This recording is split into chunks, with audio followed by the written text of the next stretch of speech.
Hi guys, இன்னைக்கு இந்த video எதுக்காகன்னா 9 மாசத்துலேருந்து 12 மாச குழந்தைகளுக்கு ராகியை முளைக்கட்டி அதை எப்படி ராகி கூழ் செஞ்சு கொடுக்கலாம் அப்படிங்கிறத நான் ஒரு சின்ன வீடியோவாக மேக் பண்ணியிருக்கிறேன். நிறைய பேர் பார்த்தீங்கன்னா ராகி கஞ்சின்னு சொல்லுவாங்க, சிலவங்க ராகி கூழ்னு சொல்லுவாங்க. ரெண்டுமே பார்த்தீங்க அப்படின்னா சேம் ஒன்றே தான். வீடியோவில் நம்ம ராகி கஞ்சி எப்படி செய்யறதுன்னு பார்க்கலாம் வாங்க. அதுக்கு பார்த்தீங்க அப்படின்னா நான் ஃபர்ஸ்ட் இந்த மாதிரி ஒரு ஏர் கண்டெய்னர் ஒன்று நான் எடுத்துக்கிட்டேன். இது நான் ஆன்லைனில் தான் இந்த பாக்ஸை நான் பை பண்ணேன். இந்த பாக்ஸ் வேணும், இதோட லிங்க் நான் உங்களுக்கு டிஸ்கிரிப்ஷன்ல சென்ட் பண்றேன். இந்த பாக்ஸ் இல்லை அப்படின்னாலும் நான் 2 மெத்தட்ல இன்னைக்கு முளை கட்டுறதுக்கு நான் யூஸ் பண்ணியிருக்கிறேன்.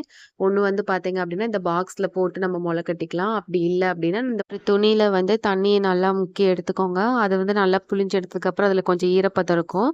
அந்த ஈரப்பதத்தில் பார்த்தீங்கன்னா இந்த ராகியை போட்டு நம்ம சுற்றி வச்சோம் அப்படின்னா அதுவும் பார்த்தீங்கன்னா நல்லா முளைச்சி வரும். நம்ம பார்த்தீங்க அப்படின்னா ராகி முளை கட்டுறதுக்கு பார்த்தீங்கன்னா நம்ம ஒரு 1/2 கிலோ ராகி வாங்கி நைட்டே ஊற வச்சிடணும். அதை மார்னிங் எடுத்து பார்க்கும்போது நல்லா ஊறி இருக்கும். அதை நம்ம ஒரு பாக்ஸில் போட்டு இந்த மாதிரி ஏர் கண்டெய்னரில் போட்டு முளைக்க வைக்கலாம். இல்லை ஒரு துணியில் கட்டியே நம்ம முளைக்க வைக்கலாம். நான் 2 மெத்தட்லேயுமே முளைக்க வச்சுருக்கேன். துணியில கட்டினதுக்கும் நான் வாங்கி பாக்ஸில் கண்டெய்னரில் அந்த பாக்ஸில் போட்டதுக்கும் பார்த்தீங்கன்னா ரெண்டுமே ஃபர்ஸ்ட் டே ஒரே மாதிரி க்ரோத்து தான் இருந்துச்சு. ஆனால் செகண்ட் டே பார்த்தீங்க அப்படின்னா துணியில் கட்டினது க்ரோத்து கம்மியாக இருந்துச்சு. அந்த பாக்ஸில் இருக்கிறது கொஞ்சம் க்ரோத் அதிகமாக இருந்துச்சு. இந்த மாதிரி முளை கட்டுறதுக்கு நம்ம இந்த மாதிரி பாக்ஸில் போட்டதுக்கப்புறம் ஃப்ரிட்ஜில் வச்சிங்க அப்படின்னா இதோட க்ரோத் ரொம்பவே ஸ்லோவாக இருக்கும். இது வெளியே காத்தோட்டமான இடத்துல வச்சுக்கோங்க. துணியில் இருக்கும்போது பார்த்தீங்கன்னா துணியாக இருந்துச்சுன்னா கொஞ்சம் கொஞ்சமாக லைட்டாக தண்ணி தெளித்து விட்டுக்கோங்க. ஒரு 3 டேஸுங்கும் போது பார்த்தீங்க அப்படின்னா நமக்கு நல்லாவே முளைச்சி வந்திருக்கும். ஆனால் 2 டேஸே பார்த்தீங்க அப்படின்னா நல்லாவே க்ரோத் இருக்கும். நான் பார்த்தீங்க அப்படின்னா 2 டேஸ்லேயே நான் நல்லாவே க்ரோத் இருந்துச்சு. அதனால் எடுத்து நான் நல்லா வெயிலில் காய வச்சுட்டேன். வெயிலில் காய வைக்கிறது பார்த்தீங்க அப்படின்னா ஒரு நாள் ஃபுல்லாக நல்லா காய வைங்க. வெயில் இல்லை அப்படின்னா நம்ம ஃபேன் காற்றுக்கு கீழே வச்சாலே அந்த தண்ணிலாம் ட்ரை ஆகிற வரைக்கும் இருந்தாலே போதும். அது நல்லா காஞ்சதுக்கப்புறம் பார்த்தீங்க அப்படின்னா வெறும் வடச்சட்டியை கேஸில் வச்சுக்கோங்க. வடச்சட்டி நல்லா சூடானதும் நம்ம இந்த முளை கட்டி வச்சிருக்கிற ராகியை அதில் போட்டு லைட்டாக நம்ம வறுக்கணும்.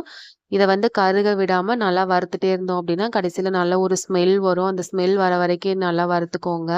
அதுக்கப்புறம் இதை ஆற விட்டுட்டு ஒரு மிக்ஸி ஜாரில் போட்டு நம்ம ராகி பவுடர் மாதிரி அரைச்சி எடுத்துக்கலாம். அரைச்சி எடுத்த ராகி பவுடரை பார்த்தீங்கன்னா ஒரு சல்லடை வச்சு நல்லா சலிச்சு எடுத்துக்கோங்க. கடைசியில் பார்த்தீங்கன்னா சின்ன சின்ன குருணை மாதிரி இருக்கும். அதையும் நீங்கள் ஒரு டைம் மிக்சியில் போட்டு நல்லா பவுடரை அரைச்சிட்டு அதையும் சலிச்சுக்கோங்க. கடைசியில் பார்த்தீங்கன்னா குட்டி குட்டி குருணை கொஞ்சோண்டு தான் இருக்கும். அது நமக்கு வேண்டாம். அதை நம்ம குப்பையில் போட்டுடலாம். நமக்கு இப்போ வீட்டிலேயே ராகி முளைக்கட்டின பவுடர் கிடைச்சிருச்சு. அதை நீங்கள் ஒரு சின்ன கண்டெய்னரில் ஸ்டோர் பண்ணி வச்சுக்கோங்க. இல்லாட்டி இந்த மாதிரி கண்ணாடி பாட்டிலில் வேணாலும் நீங்கள் ஸ்டோர் பண்ணி வச்சுக்கலாம். நான் பார்த்தீங்க அப்படின்னா ஒரு 1 வீக்குக்கு அளவாக தான் செஞ்சுருக்கிறேன். ஒரு 1 வீக்குக்கு பார்த்தீங்க அப்படின்னா பாப்பாவுக்கு ஒரு 3 டைம்ஸ் 4 டைம்ஸ் அந்த மாதிரி தான் கொடுப்பேன். அதனால நான் ஒரு 1 வீக் அளவாக தான் செஞ்சுருக்கிறேன். எனக்கு வேணுங்கிறப்ப பார்த்தீங்க அப்படின்னா இது மாதிரி நான் செஞ்சு வச்சுக்குவேன்.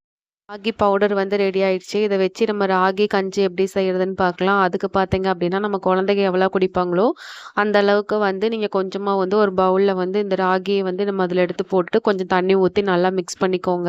இப்போ கேஸில் ஒரு பாத்திரத்தை வச்சு அதில் கொஞ்சமாக தண்ணியை விட்டுக்கோங்க. நம்ம ஆல்ரெடி கலக்கி வச்ச அந்த ராகி பவுடரை இந்த தண்ணியில் ஆட் பண்ணி நல்லா கிண்டிகிட்டே இருந்தோம் அப்படின்னா நமக்கு ஒரு திக்னஸ் மாதிரி கிடைக்கும். அந்த ஸ்டேஜில் ஆஃப் பண்ணிவிட்டு ஆறின உடனே குழந்தைகளுக்கு நம்ம கொடுக்கலாம். அதோட டேஸ்ட் பார்த்தீங்க அப்படின்னா லைட்டாக கொஞ்சம் கசப்பு தன்மையோட தான் இருக்கும். ஒரு டைம் குழந்தைகளுக்கு கொடுக்கறதுக்கு முன்னாடி நீங்கள் குடிச்சு பார்த்துட்டு அதுக்கப்புறம் குழந்தைகளுக்கு கொடுங்க. நியர் இருக்கிற குழந்தைகளுக்கு பார்த்தீங்கன்னா உப்பு, சர்க்கரை, தேன் இது 3மே கொடுக்கக்கூடாது. எந்த ஃபுட்டும் கொடுக்கறதுக்கு முன்னாடி பார்த்தீங்கன்னா குழந்தைகளுக்கு கொஞ்சம் தண்ணி கொடுத்துட்டு அதுக்கப்புறம் கொடுக்க ஸ்டார்ட் பண்ணுங்க. இந்த ராகி பார்த்தீங்க அப்படின்னா குழந்தையோட வளர்ச்சிக்கும் போனுக்கும் ரொம்பவே நல்லது. அவ்வளோதான் ஃப்ரெண்ட்ஸ், இது மாதிரி நீங்களும் ட்ரை பண்ணுங்கள். இந்த வீடியோ பிடிச்சிருக்கும்னு நினைக்கிறேன். இந்த வீடியோ பிடிச்சிருந்துச்சு அப்படின்னா என் சேனலை சப்ஸ்கிரைப் பண்ணுங்கள். அப்போ தான் எனக்கு அடுத்தடுத்த வீடியோ போடுறதுக்கு மோட்டிவேஷனாக இருக்கும். நம்ம அடுத்த ஒரு வீடியோவில் பார்க்கலாம். பாய்.